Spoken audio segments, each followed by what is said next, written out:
dos soldados del Ejército Nacional fueron asesinados cuando custodiaban una estación del CITRANS. Vamos a hablar de este tema y otros temas más hoy en República. Y para acompañarnos en esta discusión nos acompaña esta mañana el doctor Norman Quijano, exalcalde de San Salvador, ex candidato presidencial del Partido Arena y actual diputado. Buenos días, doctor. Un placer tenerlo por acá. Carlos. Buenos días, es un gusto. Buenos días, amables televidentes. Bueno, doctor, esto nuevamente vuelve a sacudir la conciencia nacional.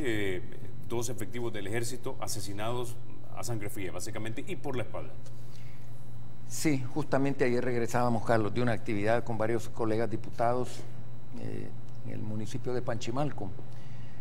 Y comentaba yo con uno de mis colegas de que al ver los rostros de todas las personas que nos acompañaban, todas ellas, en su inmensa mayoría, labriegos, humildes campesinos, que lo único que nos pedían, entre otras cosas, es que les apoyáramos ante pues la ignorada que le da la actual administración municipal de Panchimalco en el tema de la semilla y todos los fertilizantes y estas cosas.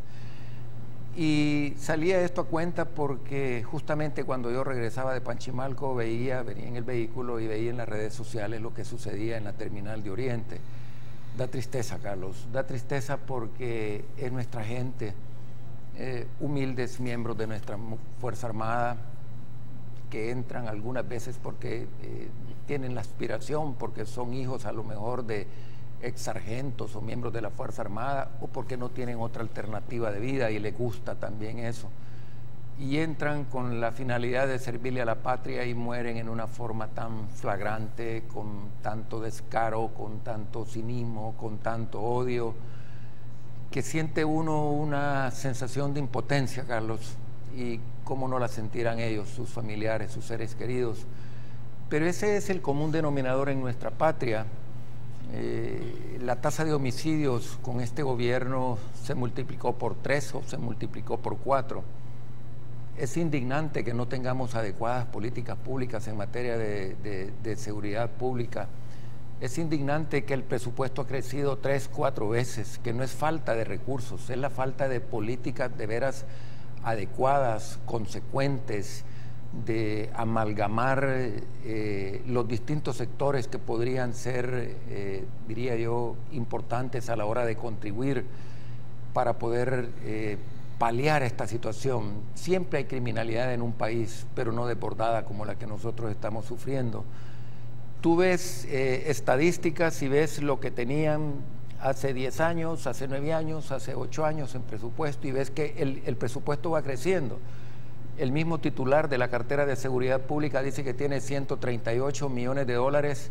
Este gobierno ha roto récord en pobreza a la hora de ejecutar los fondos públicos. Tiene todos los ministros, no hay un tan solo ministro que haya sido bien evaluado al final del primer año de gestión. Un gabinete totalmente reprobado, que me llevó a mí a pedir de que deberían de haber puesto todos a disposición su cargo, y el presidente obviamente tenía que haber hecho cambios importantes, sobre todo en las carteras donde están dando más, diría yo, donde es más manifiesta la incompetencia, la inoperancia. Perdón, Carlos. En síntesis te digo, es lamentable, es algo que venimos arrastrando desde hace rato, sí, que lejos de verse que se va resolviendo, se va agravando, hay un embate de las pandillas contra miembros de la corporación policial que también mueren en el ejercicio, en el desempeño de su deber, y miembros de nuestra Fuerza Armada, por no decirlo también a veces ciudadanos civiles igual que nosotros, ¿verdad? Esta responsabilidad, yo creo que mientras no haya una persona al frente del Ejecutivo que realmente asuma ese compromiso de ponerse al frente del tema de la criminalidad, de liderar un esfuerzo de nación para poder salir del país, somos un país inviable, Carlos. Difícilmente las personas quieren venir a invertir a este país, difícilmente alguien se atreve a... no estoy hablando solamente de extranjeros, es decir, inversión extranjera, estoy hablando incluso los nacionales. Si es empezando un pequeño negocio y ya viene la extorsión, ya viene la amenaza, ya viene todo, entonces los cientos de pequeñas, pequeñas y medianas empresas que se cierran. Los costos de la criminalidad son enormes, enormes. Doctor Quijano, usted estuvo a 6.000 votos de la oficina del presidente de la República. ¿Qué habría hecho distinto usted para que, digamos, no hubiéramos quedado en la situación en la que estamos actualmente? Lo que ya he expresado en pocas palabras, ejercer un liderazgo positivo al frente de la institucionalidad del país, la fortaleza de todo el aparato del Estado, la contribución y la unificación de políticas de prevención con todos los gobiernos locales. Mira, cuando crean el Consejo Superior de Seguridad Pública y Seguridad Ciudadana, pues hasta que yo empecé a cuestionar de que cómo era posible que no había un liderazgo fuerte de alcaldes al interior de ese consejo, empezaron, creo que a través de Comures, a ver si los invitaban algunos alcaldes. Es el alcalde el que conoce su territorio, es el alcalde el que conoce a los ciudadanos, a los líderes comunitarios, a los líderes de las colonias, etcétera, de las barriadas, y eso era bien importante. Ahora, estimular y dotar a la corporación policial no solamente de mejores y adecuados salarios, sino que también de las herramientas para combatir el crimen, Carlos. Mira, presupuesto lo hay. Tienen presupuesto suficiente, pero ¿qué es lo que sucede con los puestos policiales? Yo recorrí de los 262 municipios, yo creo que por lo menos 220 los visité, y los puestos policiales, los policías los está sacando porque no han pagado las casas sedes. Si tienen un vehículo que no sirve la batería, que no tiene llantas, que están desinfladas, que no arranca, que esto, que lo otro, o que no tienen gasolina. Es un fracaso total, cuando ese debería de ser el objetivo uno del presidente. Yo te digo una cosa, y yo así lo había expresado.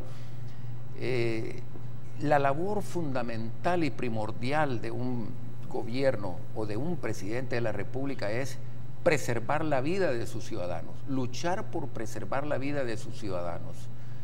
¿Has visto tú un liderazgo fuerte, sólido al presidente en reuniones permanentes con los altos mandos de la corporación policial o de las Fuerzas Armadas? No lo ves, es un presidente ausente totalmente en este tipo de temas. Entonces, la planificación es importantísima, la organización es importante, el acompañarse de todos los sectores de la vida nacional, el reconocer los errores que se cometen es importante para tener una base de partida. Es decir, bueno, primero aceptemos que no hemos podido resolver ni tan siquiera dar una mediana respuesta a este grave problema de criminalidad, y luego empezar a estructurar políticas públicas. Pero se va todo en publicidad, que estamos bien, que los que se están matando son entre ellos. Mira, si independientemente que sean pandilleros los que mueren, pues son salvadoreños en edad productiva, que tienen padre, que tienen madre, también ellos son salvadoreños. Pero no podemos decir, no, esto no importa que sean 25, que sean 30 los que mueren porque son pandilleros. Si es ese clima de inestabilidad que vivimos lo que no nos permite que podamos vislumbrar otro derrotero para nuestro país, y ahí vienen todos los problemas. Ahora, el gobierno, doctor Quijano, diría que lo que pasa es que simplemente no alcanzan todos los recursos que se tienen a la mano. De hecho, que por eso era parte del dinero que se había aprobado con los 900 millones de dólares que se habían ratificado en préstamos, que ahora eso los deja sin recursos. No, es muy por el contrario. Para empezar, eso no estaba en el presupuesto del ejercicio fiscal que está corriendo, ¿no? Que empezó el 1 de enero de este 2015. Es una irresponsabilidad supina del presidente de la República responsabilizar a los magistrados de la Sala de lo Constitucional. El gobierno tiene que tener la planificación. El proyecto de presupuesto se presenta a más tardar el 30 de septiembre, a más tardar. El presupuesto fue aprobado en tiempo por la Asamblea Legislativa, y allí tenía que haber venido planificado. Lo que pasa es que es un problema serio de este gobierno, es que presenta un presupuesto desfinanciado. Tenía un déficit fiscal del 3.5, no sé cuánto, 3.6, Eso significa más de 1.100 millones de dólares que no estaban proyectados en el presupuesto, pero que ellos lo dejan así para cumplir con el mandato constitucional que el presupuesto se presenta balanceado. Y al presentarlo desbalanceado empiezan a tomar de los fondos de pensiones de los trabajadores, empiezan a tomar de aquí, bueno, si no hemos salido de los 900 millones cuando ya el titular de Hacienda está hablando de que ya viene en camino otro préstamo de 200 millones del BID, y hay cientos de millones de dólares de préstamos recién aprobados que no los ejecutan. Entonces, este gobierno ha cobrado, me refiero a los gobiernos del FMLN, en 6 años más de 25.000 millones, hablemos de los primeros 5 años de gobierno del FMLN, más de 25.000 millones de dólares en concepto de tributos que ha tenido. Nos ha endeudado en más de 5.300 millones de dólares en el primer quinquenio de este gobierno. Es decir, aparte del endeudamiento que ya teníamos, nos ha hecho crecer en 5.300 millones. El presidente dice que, y lo dijo ahí en la Asamblea Legislativa en su informe anual, de que tenía 1.000 millones de dólares en donativos. ¿A dónde están esos 1.000 millones? Tú recuerdas aquellos famosos barriles, ¿verdad? Que tenían millones de dólares y todo el mundo hacía bromas y todo. Eso ya se olvidó, ya no, nadie sabe qué se hicieron esos millones de dólares de los barriles. A mí me hubiera encantado ver a las autoridades decir esto se va a ocupar para reforzar los puestos policiales, para comprarle vehículos, radios a la corporación policial, pero aquí el dinero se esfuma, ¿verdad? Y no salen de la cantaleta de denuncia de la corrupción, pero estamos viendo gravísimos indicios de corrupción como nunca visto en este gobierno, Entonces te digo... ¿Qué indicios particularmente le preocupan a usted, doctor Quijano? Bueno, mira, el caso particular del Citran es un tema gravísimo. Ese es un tema gravísimo. Hay un colega diputado, el ingeniero Carlos Reyes, de nuestra fracción, que tiene una información pormenorizada de cómo se han ido incrementando los costos en cada una de las etapas del Citrans, de qué es lo que ha pasado con esta empresa Subes, de Cipago. Una de estas empresas la constituye un mes antes en Uruguay, sin ninguna experiencia en esta materia, el apartar a todo en un gremio laborioso, que algunas veces los ciudadanos lo cuestionan mucho, el gremio de los transportistas, pero que ha sido un gremio sacrificado, Carlos. Mira, repito, a veces somos ingratos los salvadoreños. El gremio de los transportistas es el de los que más sufrió en la guerra. Yo no sé cuántos cientos de autobuses les quemaron a los transportistas y se los quemaba el FMLN, ¿verdad? Les destruía sus unidades, que son las con las que se ganan la vida los transportistas. Han tenido la concesión del Estado de su línea por muchos años, han mantenido las tarifas prácticamente amarradas por los gobiernos de turno, y ahí vienen los gobiernos de arena también. Entonces se sale del conflicto y ahora viene este gobierno y olímpicamente se los está sacudiendo a todos, así como lo digo con esa expresión quizás un poco coloquial, sacudiéndoselos a todos y dándole el negocio a personas que obviamente no tienen la capacidad ni los recursos para invertir. Entonces aquí debería de haber una investigación de oficio de parte de la Fiscalía General de la República. La concesión de carriles, pues hombre, si es que le están dando al tema del Citrans, concesionando carriles segregados, mientras miles de automovilistas, hace poco venía una personalidad, yo me entero a veces de cierta información, y preguntaron que si podía aterrizar, creo que venía en helicóptero en Ilopango o se iba hasta Comalapa, perdón, venía en una avioneta, y la respuesta fue que mejor a Comalapa porque es muy difícil ir a Ilopango por el tráfico. Cuando Comalapa está a 35 kilómetros de distancia y Ilopango lo tenés a 15 kilómetros de distancia, y decir mejor que vaya a Comalapa porque el tráfico... Yo fui, por cierto, a ver la final de la Champions allá en un parque comercial, en un Burger King, en Unicentro, y dije voy a llegarlo a ver allá y después me incorporo a una actividad allí cerca.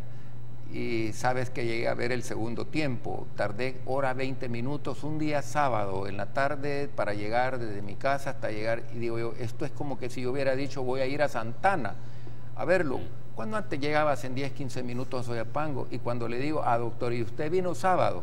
Entonces el costo que eso tiene en contaminación atmosférica, en combustible, las personas que van en esos trancones, como llaman los colombianos, la ansiedad que eso genera, que al final te lleva a un infarto, porque todo eso tiene que golpear también la calidad de vida que tú tienes. Ahora, entonces, doctor, todo este tipo de cosas, pero ahí solo te he mencionado alguno. Bueno, si podemos hablar, si querés, del hoyo allá del Chaparral, y podemos empezar a hablar de Polistepec y de un montón de cosas. Ahora, doctor, solo para terminar de amarrando el tema de seguridad con el que arrancamos el programa, ¿ustedes apoyarían la aprobación de este impuesto de fosseguridad de tal manera que el gobierno tuviese los recursos permanentemente para poder combatir este problema? Mira, yo reitero que el problema de este gobierno no es de recursos. El problema de este gobierno es de visión, es de falta de liderazgo, es de falta de efectivas políticas públicas para combatir la criminalidad, es falta de organización. Han demostrado una irresponsabilidad y una incapacidad supina, diría yo. Mira, aquí vemos cosas interesantes todos los días, Carlos. Veía a uno de los señores viceministros de Salud Pública reclamando casi airadamente de que la Corte les ha declarado inconstitucional, creo que es el literal K de un artículo 72 de la ALACAP. Ayer estaba leyendo parte de esa información, y reclamando el derecho para compra de suministros médicos, y no solamente implementos, sino que medicamentos, para comprarlos solo por libre gestión. No quieren entrar dentro del proceso de la ALACAP. Si la ALACAP es una herramienta valiosísima para evitar la corrupción, cuando tú te vas por libre gestión, lo único que tienes que hacer es pedir 3 facturas. Pero hombre, pero es tan fácil para una persona que ya tiene inveteradamente la costumbre de proceder a la libre gestión, entonces, y reclaman, y se hace reunir, rodear de directores de hospitales y reclaman que por qué la Corte los está obligando a que hagan licitación, y que hay medicamentos, dice que va a tardar 8 meses. Si es que el tema de salud es otro tema donde este gobierno ha sido un fracaso total y absoluto. La peor pesadilla, el salvadoreño más vulnerable, Carlos, es aquel humilde salvadoreño que no tiene cómo ir a pagar un servicio de salud privado, ir a una clínica privada, un médico privado, y que tiene que recurrir, porque no tiene otra alternativa, a los servicios públicos de salud. Lo más probable es que le digan, mire, estamos ahorita en junio, le vamos a dar la cita para enero, ¿verdad? Y cuando llegue enero se encuentra que hay huelga, o que no hay medicinas, o que los aires acondicionados, como en el Bloom, dicen que realizan 80, ahí estaban hablando que realizan al año un promedio en el Bloom de 800 operaciones ambulatorias. Y digo yo, bueno, 800 al año, y ni tan siquiera tenían los aires acondicionados de los quirófanos listos, y que muchos de esos niños, dice, son, si bien es cierto, son operaciones ambulatorias, es de que los intervienen y van para sus hogares, ¿no? Pero que muchas veces se pueden complicar. Entonces, reclaman las autoridades de que quieren seguir comprando como te digo, por libre gestión. Vienen los titulares de las distintas carteras de Estado, y dice el ministro de Economía de que este gobierno le va a apostar al desarrollo de la industria local, para que los salvadoreños, para que los locales crezcan. Pero ¿quién le puede creer eso cuando la titular de Salud Pública, eso dice el ministro de Economía en su gestión, pero al ratito vienen los titulares de Salud Pública que desde 2014, que todavía le compraban en aquella época, digamos el 2013, les compraban el 48% de los medicamentos a las droguerías locales. Y ahorita solo les están comprando el 19% de todo lo que compra la red pública de salud a los laboratorios locales. ¿Sabes lo que hacen en Costa Rica para proteger a la industria local? Incluso cuando son un poco más caros los medicamentos locales que los extranjeros, le dan preferencia local, porque saben que se está generando miles de puestos de trabajo. La industria químico-farmacéutica nacional, Carlos, es de las más desarrolladas en Centroamérica. Genera más de 6.000 puestos de trabajo, es decir, 6.000 familias viven de la industria químico-farmacéutica local.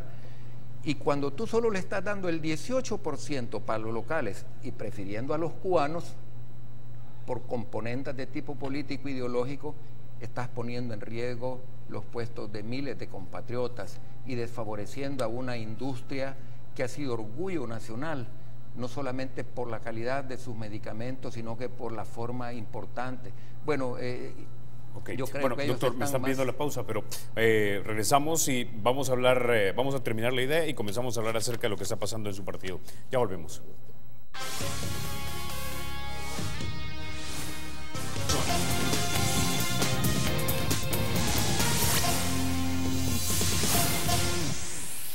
Bueno, doctor Quijano, hablemos ahora un poco acerca del Partido Arena. Sé que vienen cambios, van a un periodo de elección de nuevas autoridades. Sé que el presidente Velado quiere reelegirse, pero algunos consideran que de repente no debería seguir. Quiero que escuchemos lo que dijo el señor Velado, refiriéndose precisamente a su sugerencia de que se apartara del cargo. El decir que una persona, olvidémonos del presidente, cualquier otro miembro del Consejo Ejecutivo Nacional, por el hecho que aspira a continuar dentro del Consejo Ejecutivo Nacional, se tiene que retirar, es totalmente equivocado. Bueno, eso fue lo que dijo el presidente Velado. Bueno, yo quizás empezaría por hacer una valoración de lo que ha sido nuestro partido. Y voy a empezar hablando muy en positivo de lo que es la dirigencia de nuestro partido en temas de apertura, de avance en proceso democrático interno dentro del partido. Se lo debemos al actual COENA, y ahí Jorge, nuestro presidente, ha tenido pues un protagonismo muy interesante que yo soy el primero en aplaudir. De hecho, el tener una bancada bien remozada, somos pocos los veteranos que vamos quedando ahí bien remozada, ha sido precisamente porque este COENA ha permitido esa apertura. Pero la política es también no solamente un proceso de apertura, Carlos. La política, sobre todo la alta dirigencia, tiene sobre sus hombros la enorme responsabilidad de ser hábiles negociadores, de saber comunicar, de llevar un buen mensaje social a los ciudadanos, y muchos elementos importantes que yo creo de que ahí podríamos haber sido mucho mejor. Arena es el único partido, Carlos, es el único partido que entra dentro de un proceso de esta naturaleza. Si algún día, cuando el FMLN lo intentó en su momento, yo recuerdo al doctor Silva, Dios en gloria lo tenga, cómo fue insultado en un evento que hubo en la Feria Internacional cuando ellos hablaban de abrir su partido para que las estructuras y las bases pudieran elegir a su dirigencia. Fue un fracaso total y volvieron al pragmatismo de los partidos comunistas propiamente dicho, ¿verdad? Donde hay una cúpula, allá en Rusia le llamaban la gerontocracia, ¿verdad?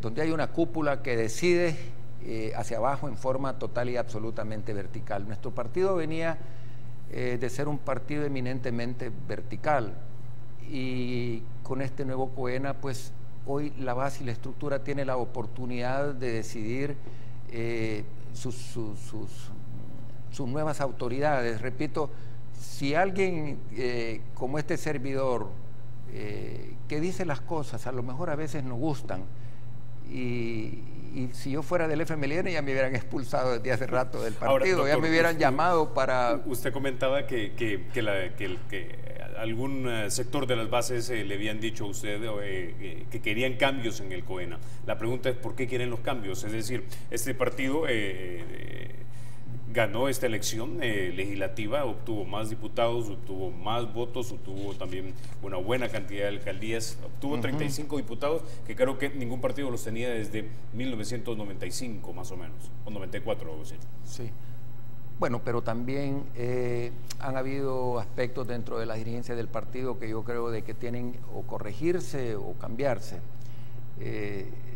Ha habido excesivo presidencialismo, y hay que ser valiente para decir estas cosas, excesivo presidencialismo.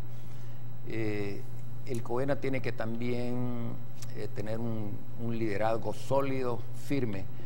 La fortaleza que nos trasladan nuestros ciudadanos dándonos 35 diputados debe ser bien usada.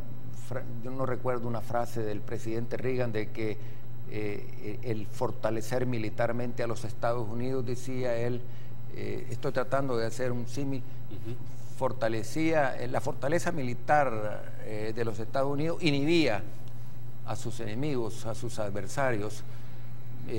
Nosotros tenemos una fortaleza que nos han dado los ciudadanos, y esa fortaleza es importante que el ciudadano perciba que le estamos devolviendo nosotros con acertadas decisiones a la hora de ejercer la función pública.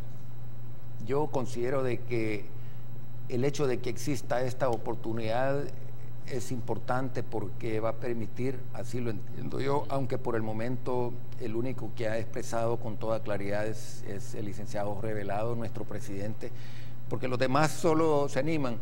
Es decir, solo hay como intentos, pero nadie define con claridad si va a aspirar a la presidencia del partido.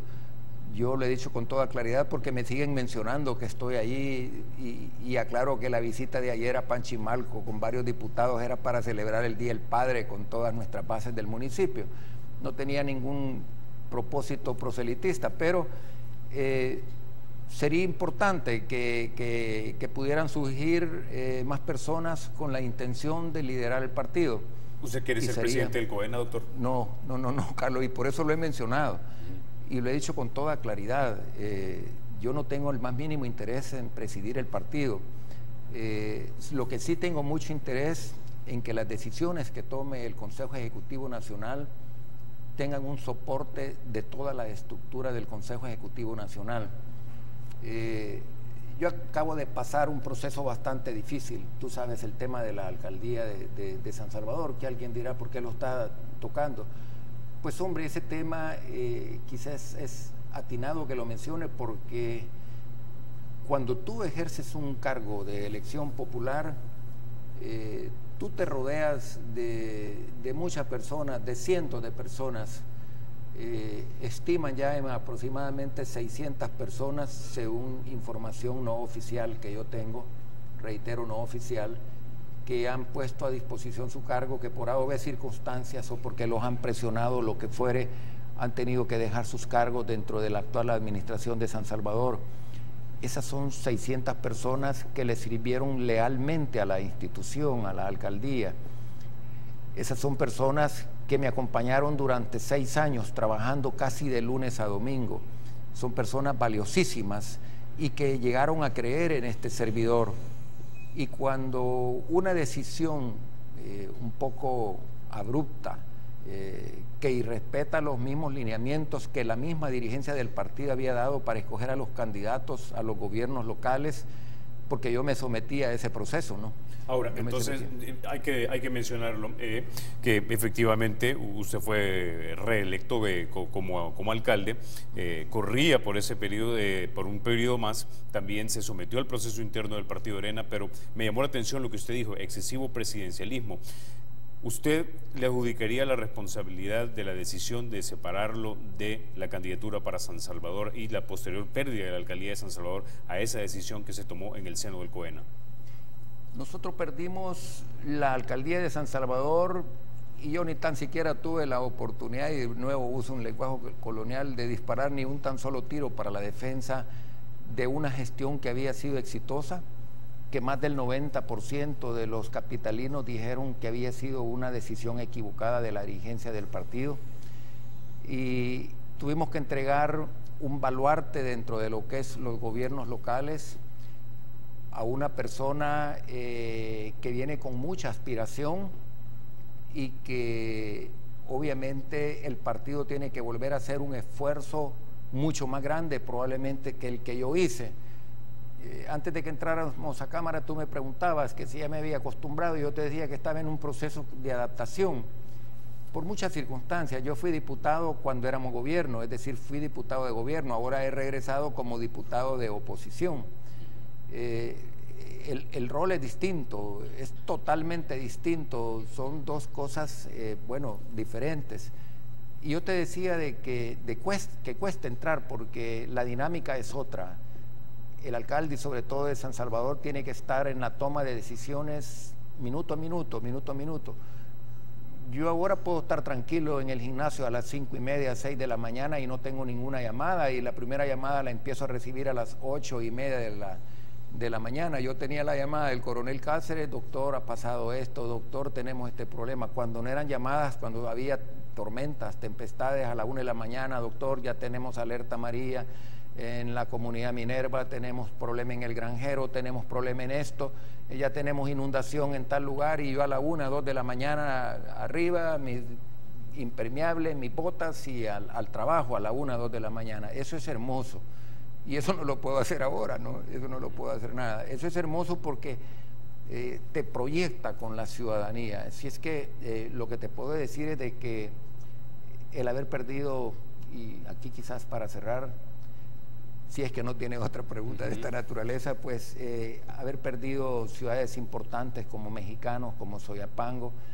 se pierden bastiones que habíamos reconquistado en el 2012, que solo los sostuvimos, sobre todo Mexicanos y Soyapango, que solo los tuvimos 3 años, que lamentablemente pues se pudo haber hecho un mayor esfuerzo para trasladarle al ciudadano mayor confianza.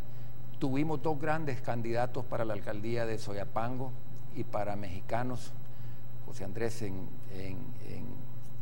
Mexicanos, pero bueno, y lastimosamente veníamos arrastrando 3 años donde los alcaldes nuestros enfrentaron todo tipo de problemas sindicales, paros y todo. El estar en bastiones que el FMLN ha dominado y llegar a tener una estabilidad laboral, se necesita ser un equilibrista. Cuando yo dejé la alcaldía, según yo, todavía teníamos 12 sindicatos. La alcaldía de San Salvador ahorita tiene 16 sindicatos. Ya viste el conato de violencia que tuvieron, más bien la violencia que tuvieron. Yo le dedicaba mucho tiempo a eso, tal vez no personalmente, allí menos, porque hablaba con 1 o 2 líderes sindicales, los invitaba a almorzar al despacho para que me externaran todo, porque cuando están ellos rodeados de su gente, aparte que qué difícil reunirse permanentemente con... recuerdo, pues, a menos que hayan surgido 4, porque me dicen que hoy son 16 sindicatos en la alcaldía, antes eran 12, cuando yo dejé. Entonces resulta de que había que dedicarle mucho tiempo, es decir, para mantener la institución equilibrada, para que el ciudadano no percibiera. Yo nunca tuve un paro durante 6 años, y el FMLN la había gobernado durante 12 años, y que yo era un aquí, que yo era un allá, que era, como dicen, un represivo de la clase laboral. Respetamos todos los compromisos laborales, siempre pagamos a tiempo. Ahora, porque doctor, hoy se ha dicho... Quizás trayéndolo nuevamente al tema de los cambios en el partido, mi pregunta sería la siguiente: a pesar de los aciertos que hubo en esta campaña legislativa, los 35 diputados, ¿ese desacierto le parece fundamental, el de haberlo removido de la candidatura por San Salvador, y por ello para usted no debería seguir la actual presidencia del partido? No, yo creo que no solamente podríamos mencionar eso. Yo te he hablado de temas de presidencialismo. Yo creo de que no tuvimos el mejor inicio nosotros como bancada legislativa. Van quedando en el pasado esas cosas, pero últimamente yo me meto un poco en las redes sociales y yo recibí mucho, incluso algunos increpaban con mucha dureza. Les dimos 35 diputados y yo creo que la dirigencia del partido tenía que haber demostrado mayor habilidad y capacidad de negociación para la estructuración de la junta directiva. No era fácil, yo tengo entendido que no era fácil, pero los informes que nosotros teníamos, incluso el mismo día que estábamos votando, hablé con dirigentes de otros partidos, también de oposición, y entonces también me enteré de que tuvimos en nuestras manos poder haber hecho una negociación un poco más hábil para integrar la junta directiva. Arena tenía que hacer uso de su fortaleza para reclamar la presidencia de la Asamblea Legislativa, indistintamente quién de los diputados de Arena fuera el designado para asumir un cargo de la presidencia de la Asamblea Legislativa. Pero creo que ahí nos faltó un poco más. El FMLN, yo insisto, ahí perdió una valiosísima oportunidad de que las 2 fuerzas políticas principales del país pudieran empezar una nueva relación. Yo siempre he dicho que en la medida que los liderazgos de Arena y FMLN logren ponerse de acuerdo en las cosas elementales, y esto es fácil decirlo, es más difícil llevarlo a la práctica, pero si las dos fuerzas políticas importantes se sentaran, no solamente a ambos partidos les iría mejor, al país le iría muy bien. El FMLN ignoró a nuestro partido en esa negociación, pero nosotros tuvimos oportunidad con los partidos de oposición de poder haber construido una junta directiva que llenara más la aspiración, no de nosotros los miembros de Arena, sino que de esos salvadoreños que nos depositaron su confianza y que nos convirtieron en la primera fuerza política del país. Entonces yo creo que esas son las cosas a las que hay que ponerle muchísima más atención en la dirigencia del partido. Falló entonces el COENA en no identificar esos intereses, eso que querían, que percibían que necesitaban estos partidos de oposición para poder entregarles lo que se pudiera, de tal manera llegar a un acuerdo para poder tener los votos y tener a la gente que ustedes querían. Yo creo que sí se pudo haber hecho muchísimo más, Carlos. Yo creo que se pudo haber hecho muchísimo más. Y te quiero decir que esa no es la percepción solo de Norman Quijano. Es casi generalizada dentro de la bancada que pudimos haber hecho mucho más para que nosotros reclamáramos lo que por derecho nos habían dado los ciudadanos. 35 diputados contra 32 diputados del FMLN, teníamos todo el derecho de reclamar con garbo, con fuerza, la presidencia de la Asamblea para un miembro de nuestro partido. Ok, con ese nos quedamos, vamos a la pausa y volvemos. Es y será siempre libre e independiente, y no será jamás el patrimonio de ninguna familia ni persona.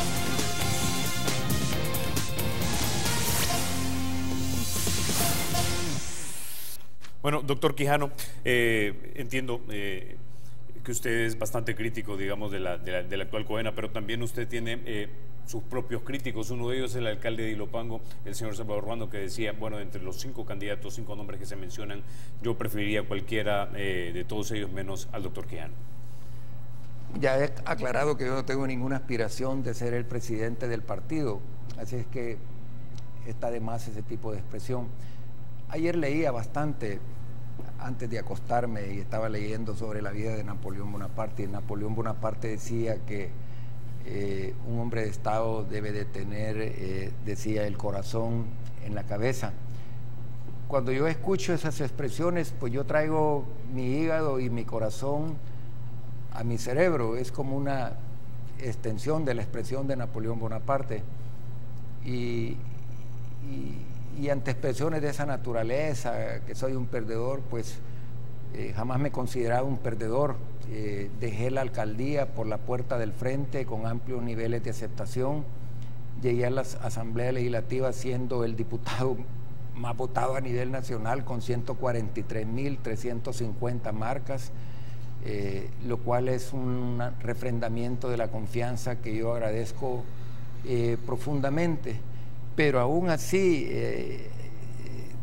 si hubiese sido una persona que hubiera sido derrotada, pues la grandeza de un hombre no se mide porque haya caído, sino que por las veces que tiene la capacidad de levantarse. Y yo, después de ese proceso traumático de la alcaldía de San Salvador, he tenido, te diría yo, un confort importantísimo al ver el respaldo de los ciudadanos.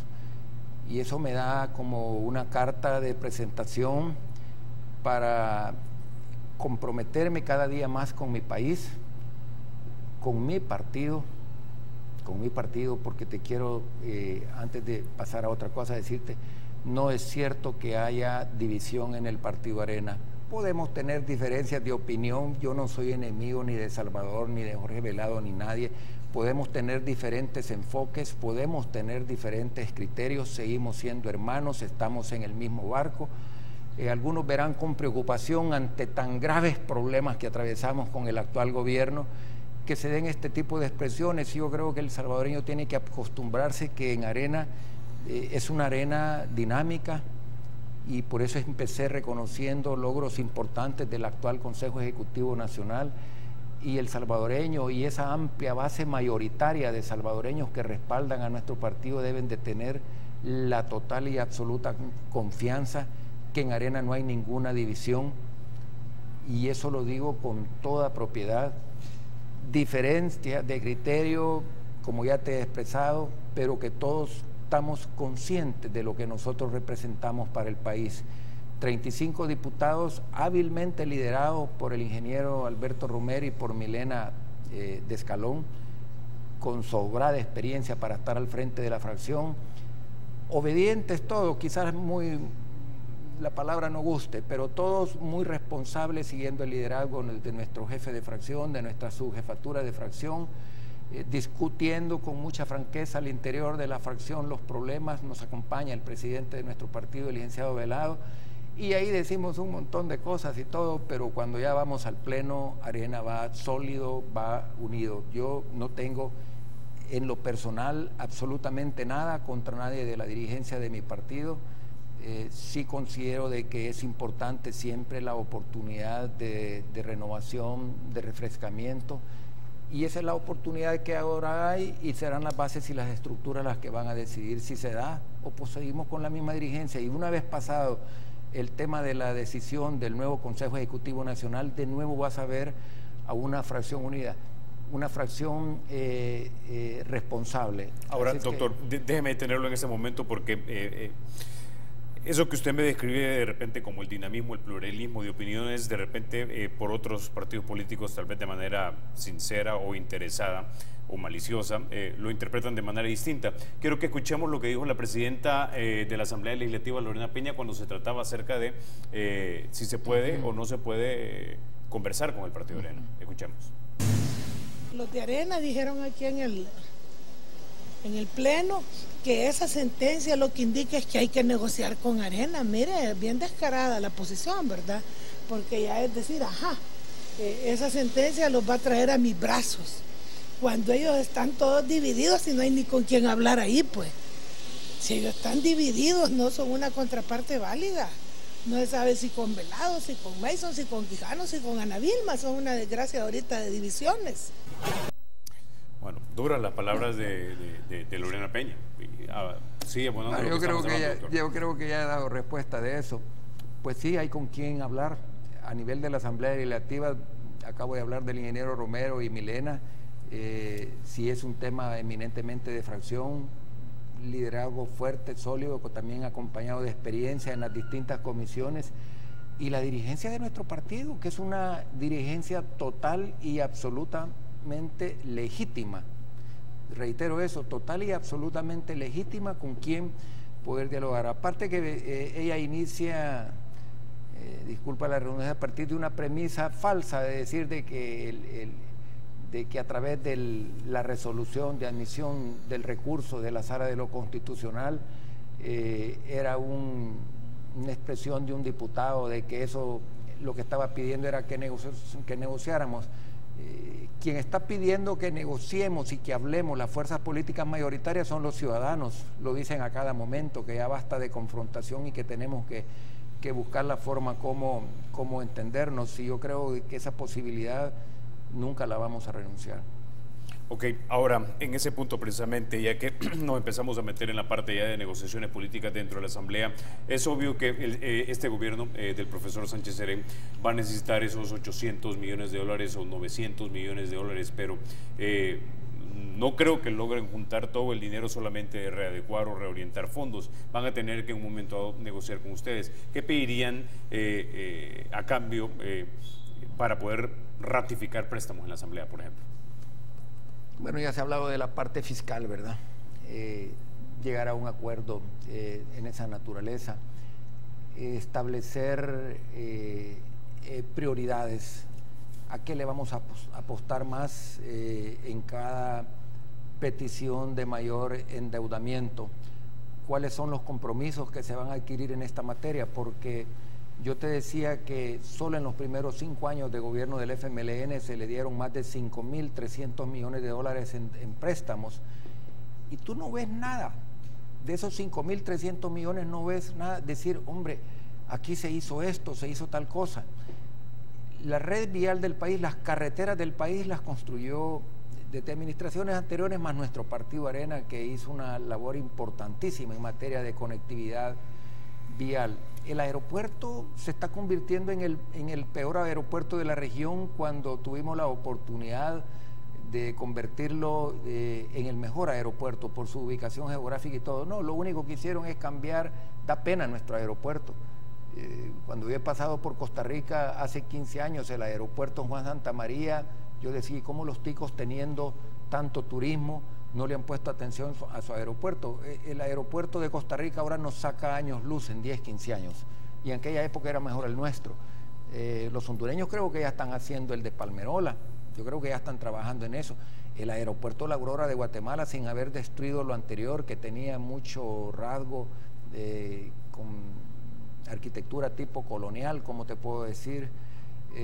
Ahora el aeropuerto de Guatemala tiene unas salas de espera, es un aeropuerto bellísimo, está en el medio de la ciudad, lastimosamente, pero El Salvador tiene todo, con una ubicación estratégica, ahí pegado a la costa y todo, y nos hemos quedado, y primero aprueban 70 millones de dólares para el aeropuerto de Comalapa a través de titularización. ¿Y qué es lo que tenemos? No tenemos nada. Yo creo que ni tan siquiera han licitado el poder desarrollar el aeropuerto de Comalapa. Mire el tema del Chaparral, allá está el hoyo que vale más de 100 o más de 200 millones de dólares. Entonces, y uno dice, ¿y en qué han invertido estos 5.300 millones de dólares en 5 años?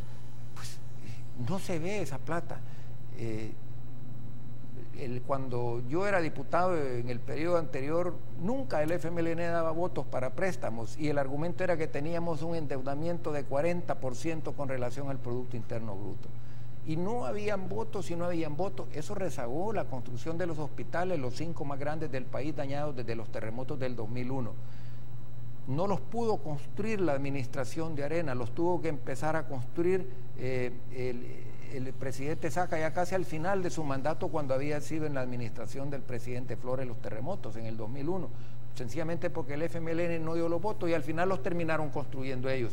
Retrasó y generó una gran cantidad de problemas, y estoy hablando de hospitales. Ahora tenemos el 61% de endeudamiento con relación al PIB, y ya están tocando a la puerta de la Asamblea para 200 millones más. Y cada vez que hay problema de liquidez, de caja chica, de resolver problemas, por eso a mí me llevó a usar una frase y a decir de que el gobierno del FMLN era como una barca que solo tenía 2 remos. Uno era el endeudamiento y el otro era la remesa familiar. Sin esos 2 remos, esa barca se hunde en menos de 1 minuto. Y eso es lo que estamos viviendo, ¿verdad? No hay ninguna perspectiva de desarrollo del país. La sola presencia del FMLN en el gobierno de la República rechaza a cualquier inversionista.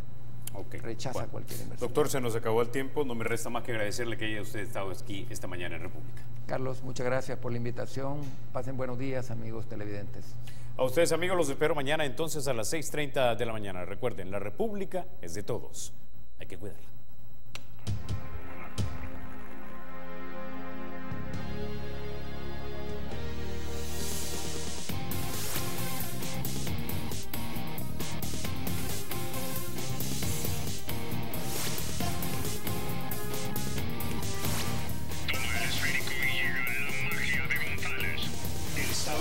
Será siempre